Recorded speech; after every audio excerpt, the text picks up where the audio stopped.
সিগেরিয়া শ্রীলঙ্কার মধ্যপ্রদেশের ডাম্বলা শহরের কাছে উত্তল মাতালের জেলায় অবস্থিত একটি প্রাচীন শিলাদুর্গ। এটি ঐতিহাসিক এবং প্রত্নতান্ত্রিক তাৎপর্যপূর্ণ একটি স্থান, যা প্রায় 180 মিটার বা 960 ফুট অথবা 60 তলা ভবন উঁচু একটি বিশাল স্তম্ভ দ্বারা আধিপত্য বিস্তার করে। এই অঞ্চলটি ছিল একটি বিশাল বন।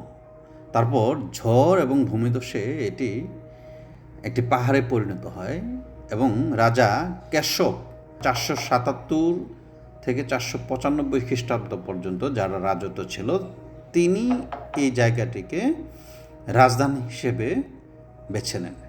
তিনি এই পাথরের উপরে তার প্রাসাদ তৈরি করেন।